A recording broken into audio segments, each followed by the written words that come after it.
Hello, everyone, and welcome back to Taming the Perilous Skies 100 Days to Launch. Taming the Perilous Skies 100 Days to Launch is a weekly interview series where we take you step by step through a debut author's journey from finished manuscript to cross-platform multimedia launch. My name is Patrick Wimp. I'm a screenwriter, a filmmaker, and a film educator. I'm also a member of the content team at Spoken. And this is a series for debut authors. And the debut author that brings us all together today is Dr. Phil Marshall. Phil is the founder of Spoken, a seamless studio experience that helps authors create digitally narrated audiobooks they can download and publish. And Phil is also the writer behind the forthcoming sci-fi novel, Taming the Perilous Skies. So for the last 8+ weeks, we've been tracking Phil's journey to the launch of his first self-published novel. We started with inspiration. We've talked everything from research to genre and marketing. And we're actually circling back around for a bit of an innovative take on the topics of genre and marketing today. As Phil prepares for many avenues to release his book, one of them being Amazon, there's some interesting ground yet to cover. And to help us cover that ground, we're joined by Daniel Hurley, aka Nat from Kindletrends. How are we doing, Daniel? G'day, guys. Thanks very much for having me on, eh? Thank you for coming and joining us. So what is Kindletrends? Kindletrends is a pretty amazing interactive tool that authors can use to explore the things that really interest them. Genre, how to use it in their writing, and collaboratively and actively discuss what's going on in their specific genres. In addition to creating Kindletrends, Nat has a background in IT, specifically in the health sector and cancer research, before becoming a fiction author in 2016. So Nat, I'll let you tell us a little bit more about your journey, but thanks again for joining us. And yeah, I would love to hear, just a little bit about what led you to create Kindletrends. Yeah, thanks very much, guys. So I kind of always wanted to be a writer. I guess everyone says that, but I grew up on a farm in New Zealand, a lot of books. I was an only child, couldn't catch a ball because if you're an only child, you've got no one to throw the ball to if your dad's working. So I read a lot of books, and I ended up going to college, to university, as we call it, and it became apparent that being a fiction writer was a crazy idea, and nobody could ever make a living doing that. And so I ended up becoming a technical writer, and I wrote a lot of kind of tech manuals for servicing bits of machinery and stuff like that, point of sale systems, yada yada. And I eventually sort of drifted into the IT industry in some time ago. I won't say exactly how long, when there was a dot-com startup boom, and I looked at how much project managers were being paid, and I was like, wow, I want to be one of those guys because they get paid a lot of money. And eventually I sort of realized I didn't want to make websites and tech for the rest of my life. So I went back to school, and I had always been interested in health, and I ended up getting into cancer research, and I became what's called a computational and systems biologist. Nowadays, we have kind of cool words like data science and big data and bioinformatics and stuff, and it's kind of basically that. And eventually, when was it? Oh, a little while ago, there was a big event which led to a lot of us being stuck at home. I don't know if you remember it. So I had a chunk of time on my hands, and I'd already started writing. I am a small-town romantic comedy writer.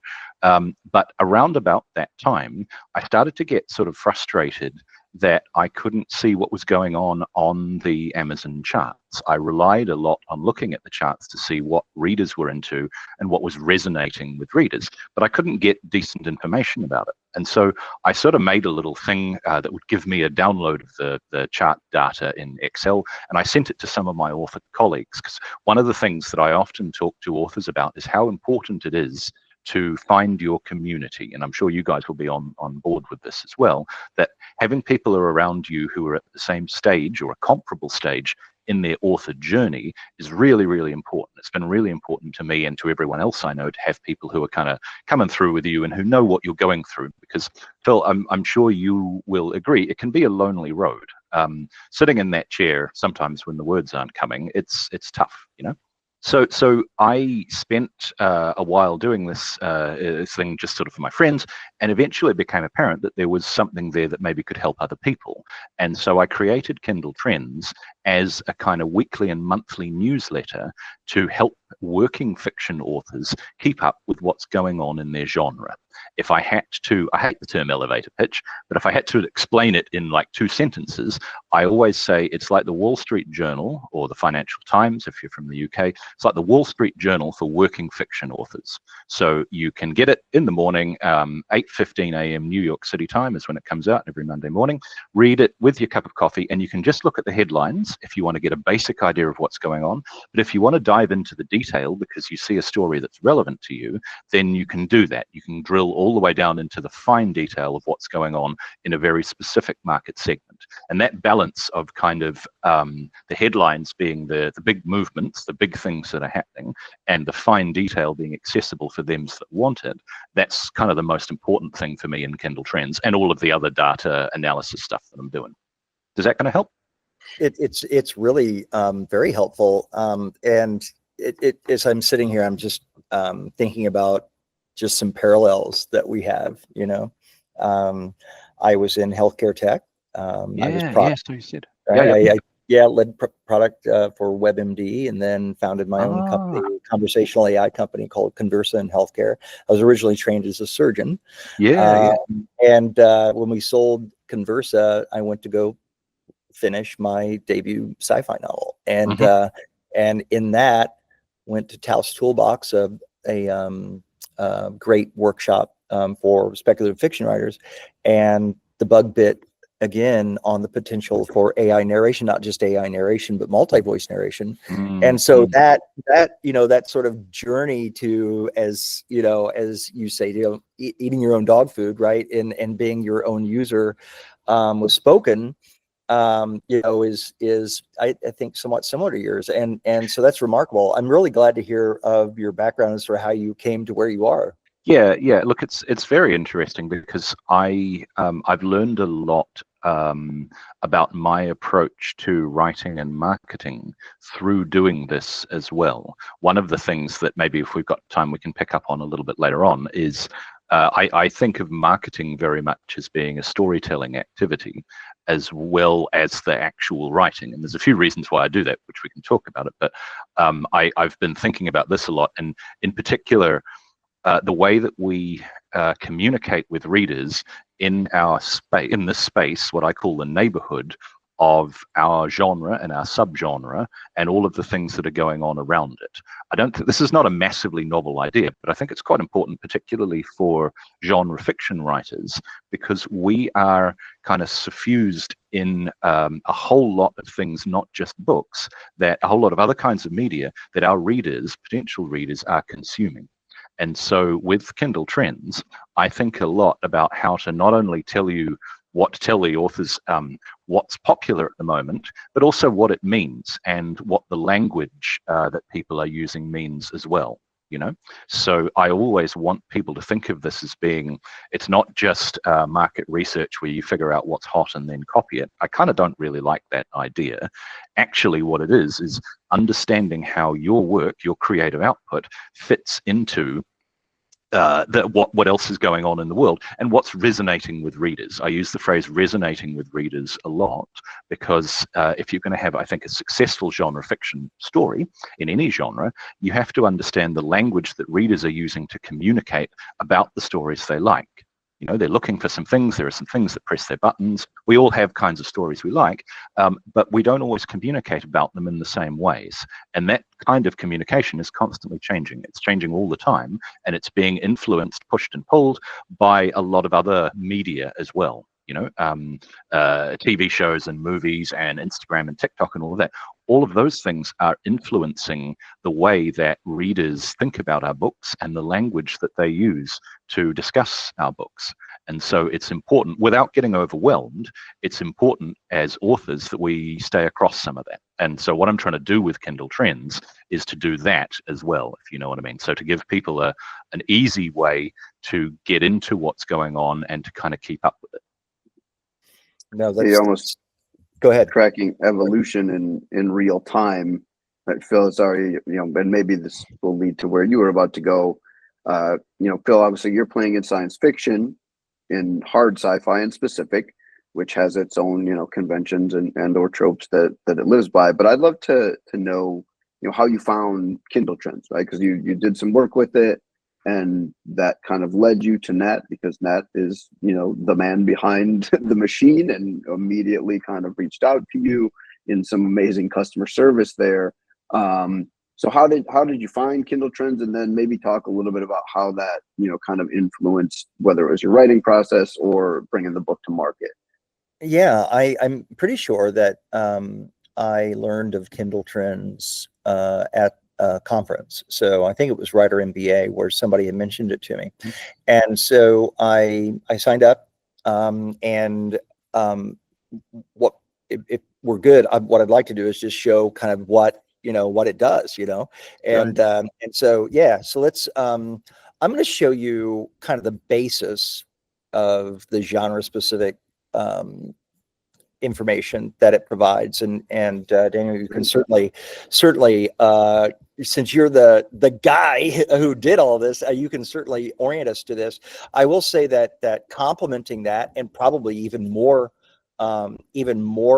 critically important, is just the timeliness of email summaries that come out, like this one, which came out just a few days ago, the Science Fiction and Fantasy Month in Summary, which is just a great way to look at trends. I'm guessing there's something about the word Kindle trends that is remarkably accurate. But what happened for me is that I signed up and I started getting these emails, and then Daniel, you said you sent one email with the title of "No, this is really the Nat from Kindletrends. Like, this is really from me," and that caught my attention. It was very personalized, and I think it's a good idea for us to adopt some of that kind of thing with spoken. In fact, tomorrow I'm sending my very first personal email to our distribution, and so I in part inspired by you, but when you did that. And I'm like, oh my God, this guy would be great on the series. I'm like, I think I can just reply to this and he's like going to see it. and you actually did. It's amazing to have services that have real people behind them. And that's something we pride ourselves on at Spoken as well. And so maybe, Daniel, you could just kind of give us a great overview from a debut author's perspective. How might I best consume all of this good stuff? Yeah, sure thing. So if we could just go back to, Phil, if we could go back to the email for a moment, maybe we can start there and then lead through to okay. So this is what I call the month in summary. And as you know, Phil, you get weekly, where you can sign up for, it's entirely opt-in or opt-out, weekly and or monthly emails in different genres. And they kind of serve a different purpose. The weekly emails are a bit like a weekly newspaper. They tell you what's going on right now. Now, the thing is, as a writer, you don't necessarily need to know what's going on every day, because your writing process takes a while, and that's totally fine. So sometimes you are at liberty to sort of ignore that, and you actually just want to see more of a retrospective about what's going on a longer term, because a lot of changes in the publishing industry take quite a long time. I've got some great stuff which I'd love to show you guys at some stage about how the market is not actually as trendy as we think it is. From tech, we kind of think that things are changing all the time, day to day and week to week. When it comes to popular themes, actually, I don't think they do. Actually, I think what happens instead is that popular themes are reinterpreted over and over again in slightly different ways. So yes, new themes and new tropes and stuff do come out. Yes, the market does change, but it happens over a long period most of the time. And a lot of the time, what we're looking at as working authors, to get back to Phil's question, is how are the popular themes being interpreted now? How are, like, say, in hard sci-fi, what's changed in hard sci-fi in the last 15 to 20 years? A lot of the things that were popular at a sort of a thematic level are actually still popular, but the way that people talk about them is different. The language that they use is different. The language of covers, the symbolism in covers is different. You remember Kim Stanley Robertson, red Mars and blue Mars and stuff? Yeah, of course. yeah. Look at those covers from what, 15, 20 years ago. They are different from modern covers for equivalent books. So in Kindletrends, what we have is a mixture of text information about the basic shape of the market. And you can see here stuff about whether books are standalone or in series, whether books are in Amazon's Kindle Unlimited program, the subscription program, or whether they are what's called wide, which means they're sold on, available to be sold on a bunch of different storefronts, Google Books, BNN, Apple iBooks, yada, yada, yada. You also get some information about sort of trending topics, the things that are being published more actively at the moment. So this is sort of high level information. And if you want to, you can get into the real detail about any individual part. There's a few different ways you can do that. So one of the things that a lot of authors ask me about is, how should I price my books? And there's no simple, easy answer to that question, but it helps a lot if you can understand how similar books are being priced. That doesn't mean it's not a cast iron law. It doesn't mean you have to price your book at that amount. But what it does mean is that if you get an idea of what reader and market expectations are, you can decide where you want to sit in them. Could we swap over to the dashboard now, please, Phil? Yeah, we sure can, but I don't want to leave the call without you talking a little bit about your cover analysis. Wow. Because I have just, I've just gone through this process. And so it's something that's very, very top of mind for me. And so as like, can you see that there? Yep. Yeah, so that's Jason Gurley's design for my debut novel, Taming the Perilous Skies. He did Hugh Howey's covers as well, which was great.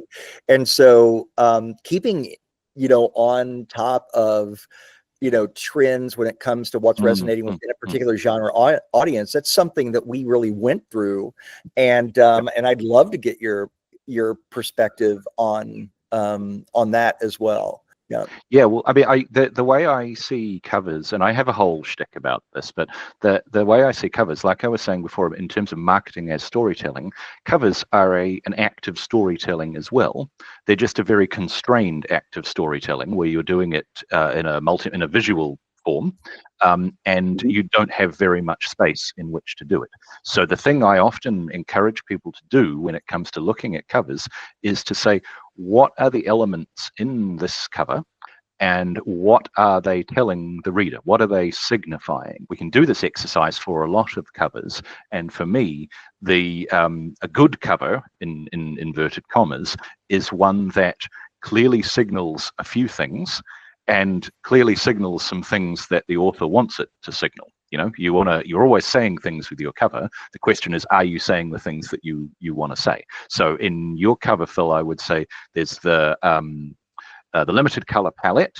Then there's also the anti-gravity sphere, but then there's also the running figures in silhouette. So running figures in silhouette means thriller or mystery, basically. 3/4, so whole body shot, very common. Running means thriller, generally. And the silhouette means a sense of sort of mystery or not knowing what's going on, or people in danger, or something like that, right? You'll see this. That's pretty accurate. Yeah, exactly. Yeah, that's pretty good. Well, that means it's a good cover, Phil, because it's saying things, and the things that it's saying are the things that you want it to say.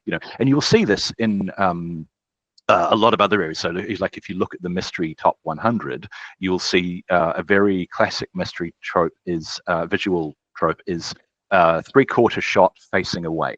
So faces, like a figure where the face isn't shown, that's a very common mystery thing. It indicates mystery elements. And even in other situations, you can see a little bit of that, And the other thing that we would often tend to look at would be typeface. The distinction between like a sans serif, quite bold typeface with sort of tall, skinny letters, versus a serif or script font. Serif and script fonts can indicate more fantasy or more kind of classical historical stories, whereas if you're writing something with thriller elements, then you will tend to have sans serif, and it will be tall letter forms, you know? Like if you look at a James Patterson book, for instance, it's all bold colors, tall letter forms, dark, faces obscured, etc., etc.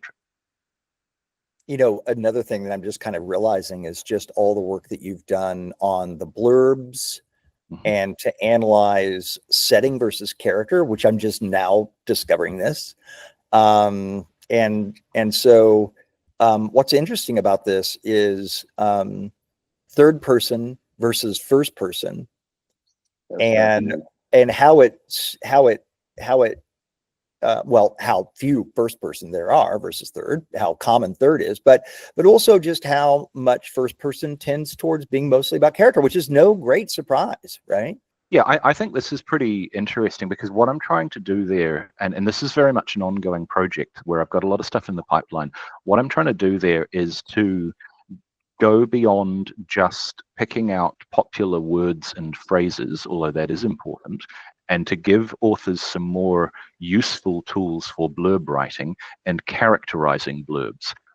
Because what we're trying to do is, as I say, we're not just trying to say werewolves are trending up 3 points from last week or whatever. That's fine, and it helps a bit, right? Hey man, that's what's in the letter, I tell you. It's there, and it's valuable. But the key here is the interpretation. So if I'm writing a blurb and I want my blurb to be the right kind of story, because remember, I'm thinking of marketing as storytelling, then I want to know what the expectations are, not just in terms of mentioning words, but also in terms of style. And I can do this by reading, but what I'd also like to be able to do is to say things like, what's the topic of most blurbs? Is it a description of the events that are in the book? Kind of. Is it a description of the characters? Is it an insight into character voice? The other thing that I recommend you do, if you don't already, is get the top 100 blurbs and just skim the downloadable PDF every week or every couple of weeks. Don't bother reading them, just skim them, flick past them, and pick out the one or two that catch you. Pick out the one or two that make you go, haha, that's funny, or gee, that's cool, or something like that. And when you do that, have a think about why you said, haha, that's funny, or gee, that's cool. You don't have to copy them, but those are all people who are hitting the mark with their blurbs. So it can be a good idea to ask yourself, how is this person hitting the mark? You know, the thing I always say to people is you don't have to do what other people are doing, but it's good to know what they're doing and to know why they're doing it. So we're creating our materials now. I'm working with a marketing firm. We talked to them last week called Launch My Book, but I'm a little bit confused about, what is the brief description, the full description versus the blurb. And so maybe you can help shed some light on that. In the trad industry, blurbing a book is saying, I loved this book. It was awesome, Dr. Philip Marshall. And that's printed on the back. And readers will go, wow, that Philip Marshall guy, I remember him. I'm totally going to buy this book. So that's blurbing a book. In Amazon, in the Amazon storefront, when we talk about the blurb, we mean the thing that is on the book details page next to a little picture of the cover and also next to the buy now button.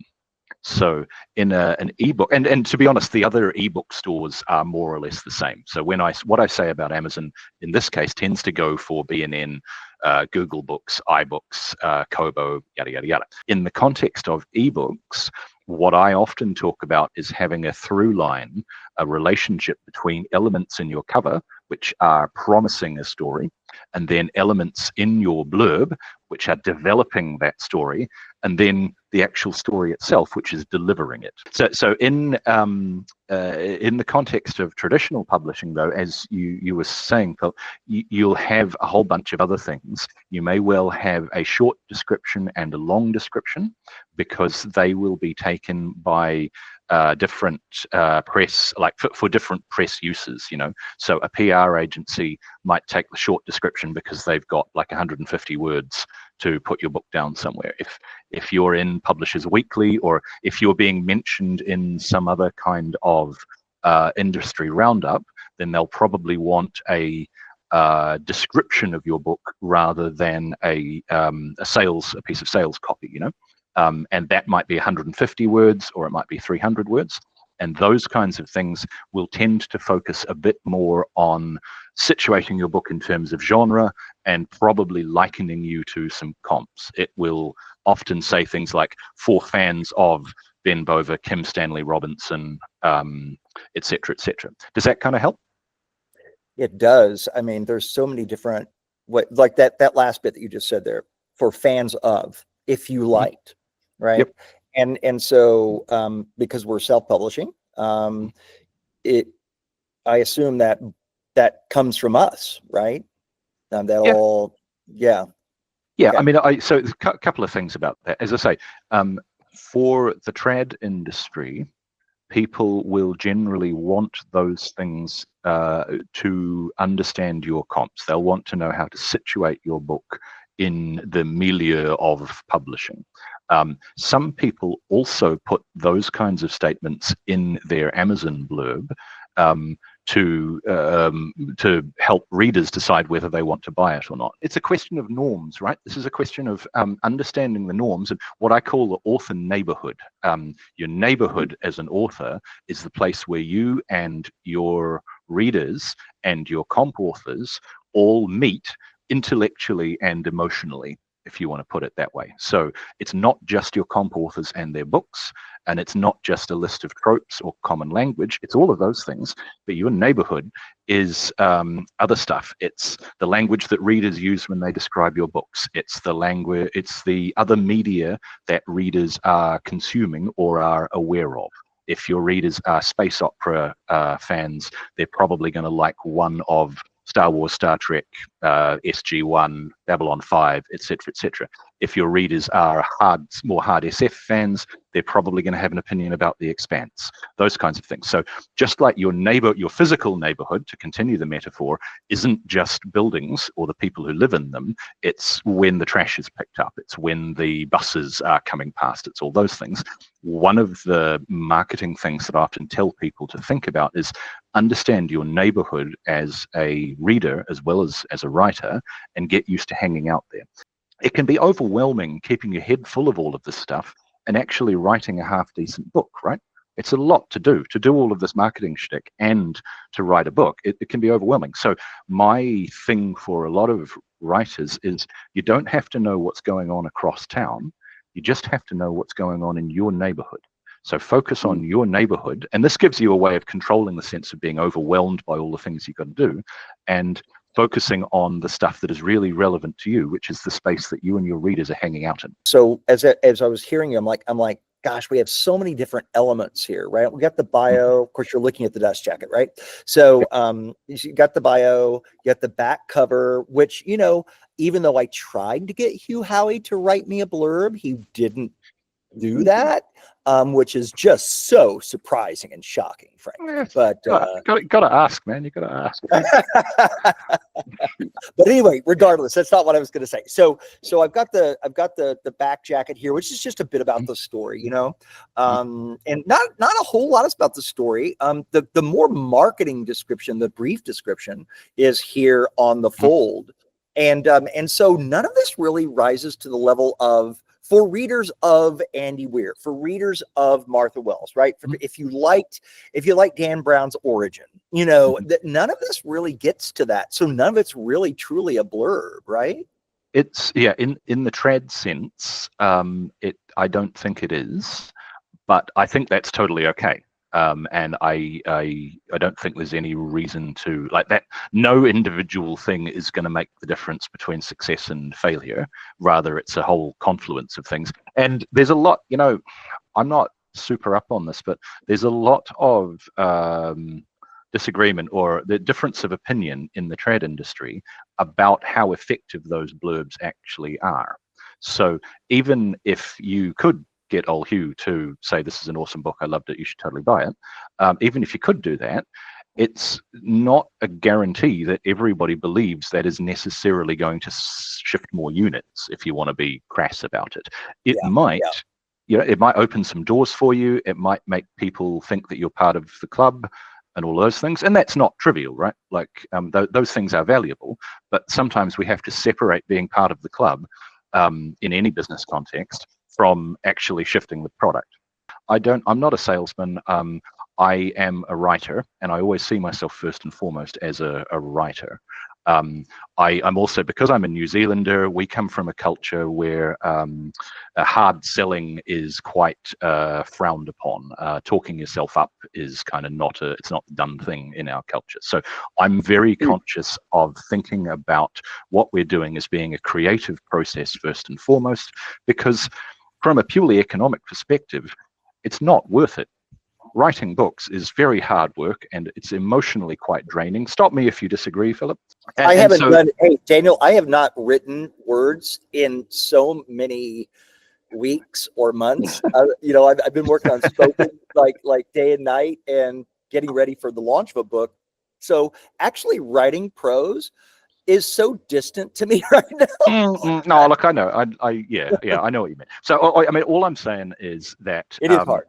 We have to enjoy the creative process that we're going through, because if we don't, it is a long day in the chair, and it is physically grueling as much as anything else, even if the chair is a metaphorical one and you're actually dictating while you're sitting on your deck with the sky outside sipping a margarita or whatever. It's still quite hard work. Trust me, I've tried. So yeah, that's my little spiel about that, is that we need to put on, we need to have a couple of hats. We need to think of this in a fairly ruthless marketing context, but we cannot do that to the exclusion of remembering that we are writers because of the joy of creativity, and we have to continue that joy in creativity. And this applies to other forms of work as well as writing. I'm just talking about writing. And we have to continue that joy of creativity, otherwise we won't get to the end. So you've done something here that's remarkable, and that is to give writers a tool that can help make it easier to try to get down to the bottom of what it is that you really want to know, right? Mm-hmm. And as a debut author, I am so grateful for that. Although I'll be honest, I still am not exactly sure how best to use this or any other tool per se. It's good to know trends. But in the end, I write the story I write. I think placement, the blurb, the comps, all of that is super helpful to see other examples, like the cover trends and all of that. So I'm wondering if for a debut author, and I've got Kindletrends up here, if you might help us, in addition to the regular emails that kind of summarize so nicely all of these different things, which we looked at a moment ago, is there anything in particular that you're like, you know what, the debut authors that I talk with find this to be most helpful? I think it depends. Let me see. I think probably the single thing that I would talk about as being the most important is this business of finding your neighborhood. So understanding who your comps are is the first thing. Like if you said to me, what's the one thing, I would say it's finding your comps, knowing who, for your readers, the people who are going to buy your book and love it, what else are they reading? Right. What are they reading? Right. Before they pick up your book. Let's go right in, and you're going to guide us on how to hone in for Taming the Perilous Skies. Yep, sure. So you said this is a hard science fiction story. I can see. Yeah, so from an Amazon perspective, it's hard sci-fi. It also fits into sci-fi adventures. I don't characterize it as a thriller, just because I don't think it lives quite up to that pacing. However, it is aspirationally a techno thriller as well. Just as a bit of background, somewhat confusingly, in Amazon, there is an umbrella science fiction and fantasy category. Don't get me started. Nerds hate it, quite reasonably. But underneath that, there is a science fiction category and a bunch of subcats. And there's also a fantasy category and a bunch of other subcats. And just as an aside, about now, you should get some of my emails about the there's a list of all of the Amazon categories, which I've got available in an Airtable spreadsheet. So if you want to do a little bit of looking through that, you can see some of the different categories, and that can be that can be kind of useful. But we can talk a bit more about that later. So in this situation, maybe the best thing to do actually is just to sort of scroll down this list that we're seeing here and see if we can see a few different books looking through the tags to that match yours. Okay, so is there a way to get this down to just sci-fi? Let me see. You could search for some specific. You could maybe search for some specific subcategories. To be honest, if you were doing what you did just before, and then just put where subcategory contains science, then that would probably do it. So that's everything that is catted in a science fiction category. Just as a reminder, books. Right there's hard sci-fi, right? Yep. So yep, that's interesting. Yep. Yeah. Should I look for that, like hard sci-fi? I'd probably just stick to science, because the thing about hard sci-fi is that not all, it's quite difficult to identify. You've probably noticed. So not all hard science fiction has hard SF or hard sci-fi in the blurb, you know. So it is a bit difficult to pick out. Some subgenres are very easy because they will say a bunch of things. They'll really give themselves away. So lit RPG is a classic one. If you're writing a lit RPG, then there's about a 95% chance you're going to have the words lit RPG or game lit or isekai. There's a few real obvious tags. You know, hard SF is a little bit more difficult in that sense. And so we're using a filter of science, right? Yep. Yep. And so go ahead. Yep. Sorry. I should just qualify. You need to redo the filter. This is an Airtable thing. You need to redo the filter here. So same thing. Got it. Okay. Okay. Cool. All right. So that should give us a bit of all right. And we can see so we can see some pretty good. This looks like it's done it because it's pulled out a lot of popular science books. And if you mouse over to the right and scroll up a little bit, you will see, drag that thing up. So that will show you the popular tags for the books that you have filtered for. This is kind of handy because you can apply one filter on the left-hand side, and then you can say, okay, of these books, you can see post-apoc there, dystopian. Like right here, it's hard sci-fi, right? Yep. So there's some hard sci-fi books. Yep. And so how do I go to that subset? The thing to do is probably just up the top where it says filtered by top subcategories. There, just go and tag contains hard sci-fi. So scroll down a bit. Topic tags. Sorry, topic tags. Mm-hmm. That's the one. Yep. All right. Yeah, there we go. There's the 4. All right. Yeah. And so these are recent releases. Is that right? Yeah, they are. Yep. Within the last 12 months. So there's a bit of an interesting. Last 12 months. Got it. So that's what we're looking at. Yep. There's a bit of an interesting thing. Carry on. Yeah, this gives me a good way of looking at what has been put out, right? Yeah, and you can click on each of those and get the detail with the cover, prices, and all of that kind of thing. And the blurb. And the blurb. Yep. Yeah, so just going back to the thing we were saying before, you can see there that's got an explicit relationship to other stuff, but it's also not an explicit relationship to other books. It's Christopher Nolan and Stephen Hawking. So that is right there. There's my neighborhood shtick, kind of in a nutshell. In this case. Now, like I say, I stress you don't have to do that. It's more common in science fiction, I think, than in other genres, but it does work if you want to give people an easy way to situate your work, you know. And if you wanted to do those with the most reviews, yep, you can look here. And so if I were to scroll down and say, okay, well, what is my hard sci-fi top most reviewed, right? You get a lot of military in here. Yep. But this one right here is a good example. Yep. Right. Yeah, absolutely. And it looks pretty hard sci-fi from the cover, doesn't it?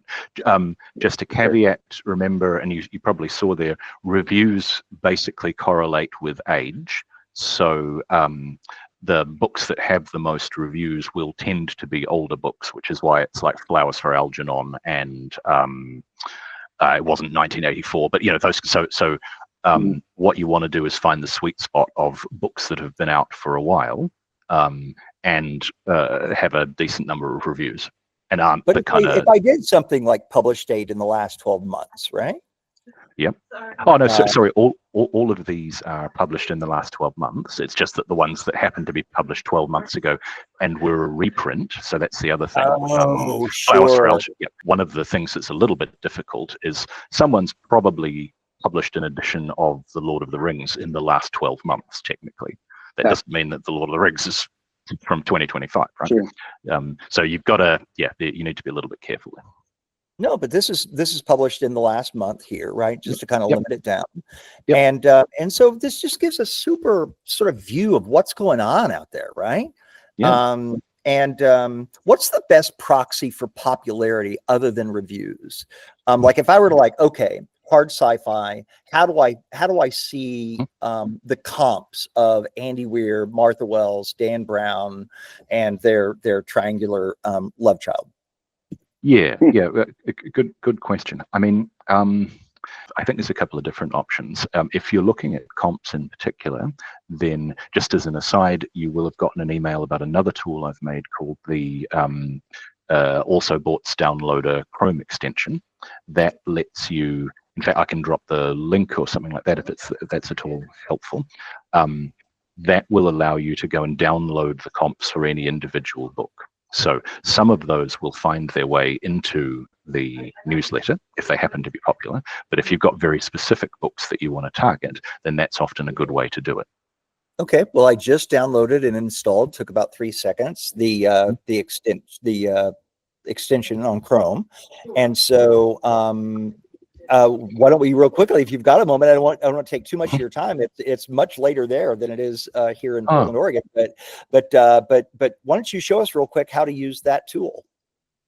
All right. Can you guys see? Oh, there we go. That's looking like it's sharing now. Yeah, well, it looks great. Presenting. Okay. All right. Cool. So that is what I call Kindle Power Search. So this is another free tool. There's a bunch of free tools that I've created for the author community. This is another one, Patrick, that in your copious free time, you might want to check out.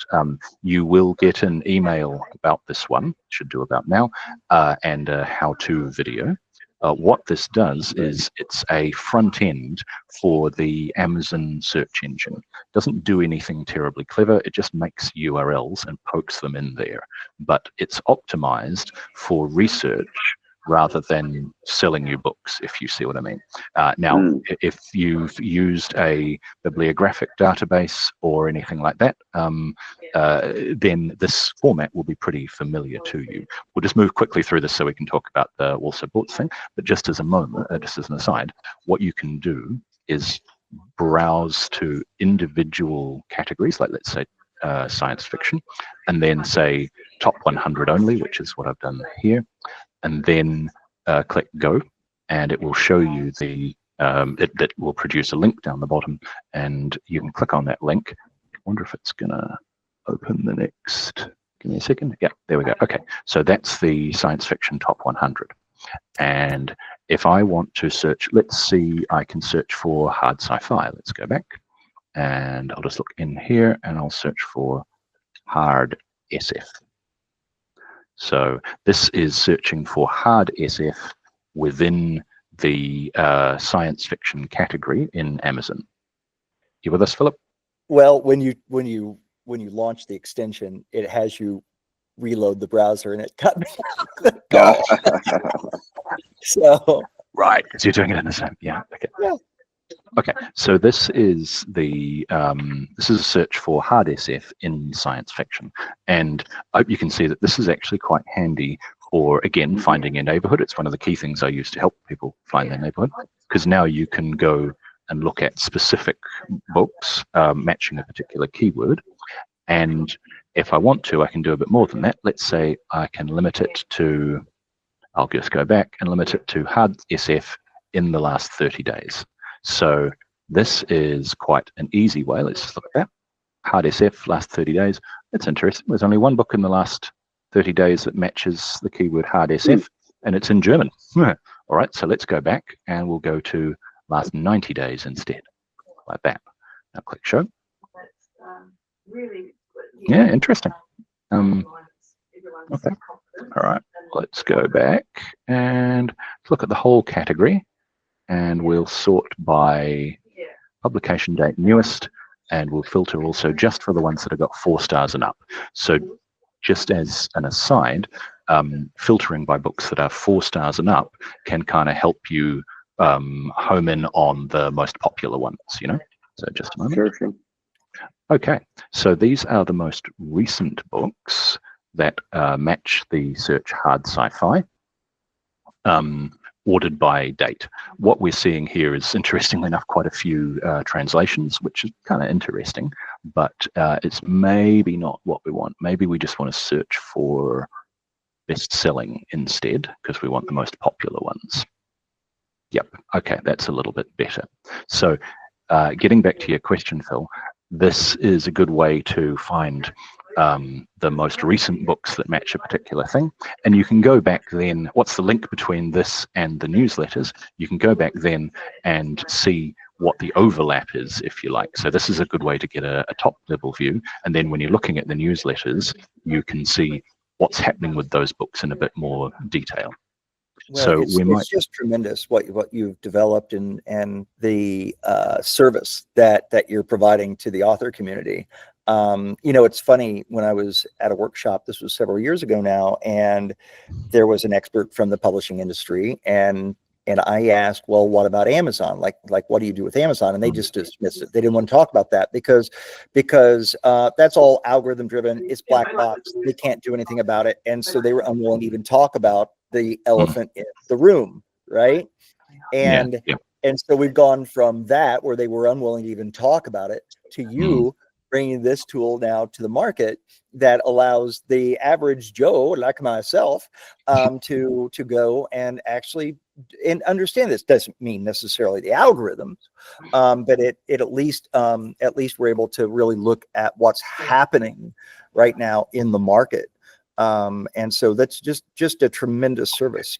It is. Look, it's still difficult because there is a lot of information that we are missing. In particular, it's very hard for us to get much of a picture of reader behavior and reader preferences. You know, your question before about what's the best proxy of popularity, that's a great question, Phil, but also a very difficult one to answer, because we've got Amazon sales rank, but that's really only a very crude measure of popularity. We don't even really know how it's computed. We've got some ideas that it's based on number of units and stuff like that, but it's very difficult for us to get much of a picture of what readers are doing. One thing that is useful, though, are what's called the also boughts. So going back to your question about was it been Andy Weir? Let's just have a look at one of these. And what I'm going to do is go to the book detail page for this book, right? And then I'm going to scroll down, and we'll see related to items you've viewed, customers also bought or read. So this here is, for the benefit of people who aren't familiar with it, these also boughts are a really important way of finding your comps, or finding the comps for a particular book, because this is one of the few pieces of concrete information we have about reader behavior. This is other books that people who read this book care enough about to plonk down cold hard cash, right? So this is a concrete indication of readers doing something, as in putting in their time or their dollars, and that's why it's valuable. So what we can do is click this download button, and you'll see it page through like that. So what it's doing there is it's downloading the list of all of the titles, and it's also downloading you a cover montage. And that can be quite helpful for you to figure out what's going on. So to go back to your question about Andy Weir, what I would do is we could go and do this for The Martian and look at what's in The Martian's comps. They're likely to be quite big and quite varied.